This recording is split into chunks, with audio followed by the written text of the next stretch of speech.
CM Revanth Reddy గారితో Telugu film industry FDC ఆధ్వర్యంలో meeting complete చేశాం. అటు ఇండస్ట్రీ తరపున ఇటు గవర్నమెంట్ తరపున ఎఫ్డిసి నుంచి ఈ మీటింగ్ కంప్లీట్ చేసి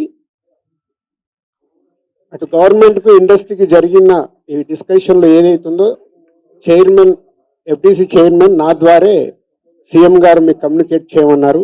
ఎందుకంటే ఇండస్ట్రీలో కూడా one of the important person కాబట్టి బోత్ సైడ్ కమ్యూనికేట్ చేయమన్నారు. సో అందరి తరపున నేను ఈరోజు జరిగింది మీకు కమ్యూనికేట్ చేస్తున్నాను.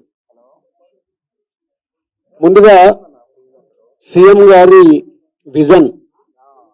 ఈరోజు తెలుగు ఫిలిం ఇండస్ట్రీ అనేది మనందరికీ తెలుసు, ఇండియా లెవెల్లో మన సినిమాలన్నీ అద్భుతంగా పే చేస్తూ ఇవాళ ఇండియా లెవెల్లో మన తెలుగు సినిమాకి ఒక రెస్పెక్ట్, ఒక గౌరవం ప్రేక్షకుల నుంచి అన్ని రకాలుగా మనకు అందుతుంది. సో సీఎం గారి విజన్ ఇండస్ట్రీ మా అందరితో చెప్పింది, ఈరోజు తెలుగు సినిమాని మీ ఇండియా లెవెల్లోనే కాకుండా దీన్ని ఇంకా ప్రపంచవ్యాప్తంగా డెవలప్ చేయడానికి ఇండస్ట్రీ గవర్నమెంట్ కలిసి పని చేయాలి అనేది మొదటి అంశం. సో దానికి తెలుగు సినిమాకి ఇంత గవర్నమెంట్ తరపున మాకు రెస్పెక్ట్ రావడము, తెలుగు సినిమాని ప్రపంచవ్యాప్తంగా గ్రో చేయటానికి, డెవలప్ చేయడానికి ఇండస్ట్రీ గవర్నమెంట్ కలిసి పనిచేయబోతున్నాయి. రెండవది హైదరాబాద్. ఈరోజు మనకు తెలుసు, హైదరాబాద్లో మన తెలుగు సినిమాలే కాకుండా అటు బాలీవుడ్ నుంచి కానీ ఇటు తమిళ సినిమాలు, అటు కన్నడ సినిమాలు, అదర్ లాంగ్వేజ్, కేరళ, అన్ని షూటింగ్ జరుగుతున్నాయి. సో సీఎం గారి వ్యూ రెండో పాయింట్లో హైదరాబాద్లో ఇండియన్ సినిమాలే కాదు, ఇంటర్నేషనల్ హాలీవుడ్ సినిమాలు కూడా షూటింగ్లు జరగటానికి ఇండస్ట్రీ నుంచి మాకు సలహాలు ఇవ్వండి. ఆ రేంజ్లో హైదరాబాద్ సిటీని ఆ లెవెల్లో పెట్టి వాళ్ళకి కావాల్సిన హాలీవుడ్ వాళ్ళు వచ్చి షూటింగ్ చేసుకోవటానికి కావాల్సినవి కూడా మనం అరేంజ్మెంట్స్ ఏం చేస్తే వాళ్ళు వచ్చి హైదరాబాద్లో షూటింగ్లు చేసి హైదరాబాద్కి ఒక ప్రత్యేకత ఉండాలి సినిమా దానికి రెండో పాయింట్ చెప్పారు. దాని మీద మళ్ళీ మేము ఇండస్ట్రీలో కూర్చొని గవర్నమెంట్కి ఎఫ్డిసి ద్వారా ఏమేం చేస్తే బాగుంటుంది అనేది చెప్పబోతున్నాం. సో ఆ విషయంలో కూడా ఇండస్ట్రీ గవర్నమెంట్ రెండు హైదరాబాద్ని ఒక ఇంటర్నేషనల్ హబ్గా, సినిమా ఇండస్ట్రీకి ఒక ఇంటర్నేషనల్ హబ్గా క్రియేట్ చేయడానికి అడుగులు వేస్తాం. మూడోది ఇండస్ట్రీ నుంచి ఇప్పుడు గవర్నమెంట్ ఏదైతే సొసైటీలో జరుగుతున్న ఈ డ్రగ్స్ కావచ్చు, గవర్నమెంట్కు సంబంధించిన కొన్ని ఏవైతే డెవలప్మెంట్స్ ఉన్నాయో, యూత్కి ఉపయోగపడేగా సొసైటీకి ఉపయోగపడే ఏవైతే ఉన్నాయో అవన్నిట్లలో ఇండస్ట్రీ నుంచి పార్టిసిపేషన్ కావాలని చెప్పారు. తప్పకుండా ఓల్ ఇండస్ట్రీ యాక్సెప్ట్ చేశాం.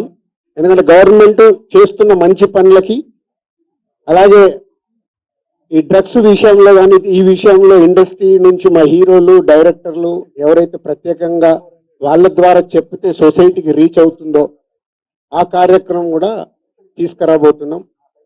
సీఎం గారు మెయిన్గా మాకు ఇండస్ట్రీ అండ్ గవర్నమెంట్ కలిసి పనిచేసేలాగా ఒక పాజిటివ్ నోట్, అంటే ఈ మధ్య మనం చూస్తున్నాం కొన్ని అన్ఎక్స్పెక్టెడ్ జరిగిన ఇన్సిడెంట్ల వల్ల ఇండస్ట్రీకి గవర్నమెంట్కి చాలా గ్యాప్ ఉంది అనేది ఒక అపోహ క్రియేట్ అవుతుంది. సో ఎఫ్డిసి చైర్మన్గా నేను ఛార్జ్ తీసుకొని 1 వీక్ అయింది. నేను యుఎస్ వెళ్ళి వచ్చిన తర్వాత ఇమీడియట్లీ సీఎం గారిని కలవడం, ఇమీడియట్లీ సీఎం గారు కూడా ఇండస్ట్రీతో మీటింగ్కి మాకు ఈరోజు అపాయింట్మెంట్ ఇవ్వడం. సో ఈ మీటింగ్కి మెయిన్గా హైలైట్ పాయింట్. సో సీఎం గారు మా అందరికీ ఇండస్ట్రీ నుంచి ఏమేమి కావాలి, ఇండస్ట్రీకి కూడా అన్ని ఛాంబర్ ద్వారా, Telangana chamber and Telugu film chamber ద్వారా వారికి విన్నవించడం జరిగింది.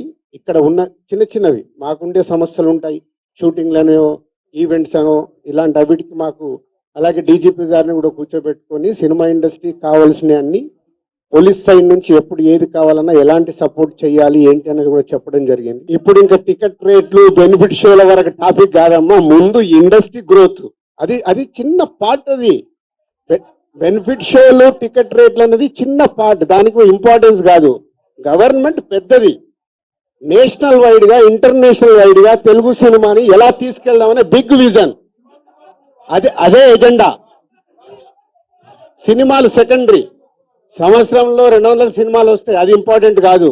తెలుగు సినిమాని ప్రపంచవ్యాప్తంగా హై లెవెల్లో పెట్టడానికి ఏం చేయాలి, హైదరాబాద్ ని ఇంటర్నేషనల్ హబ్గా ఎలా చేయాలి, ఇవి చాలా పెద్దవి. చిన్న చిన్న విషయాలు మనం మాట్లాడుకోవాల్సిన అవసరం లేదు, అవన్నీ టైం చెప్తాయి.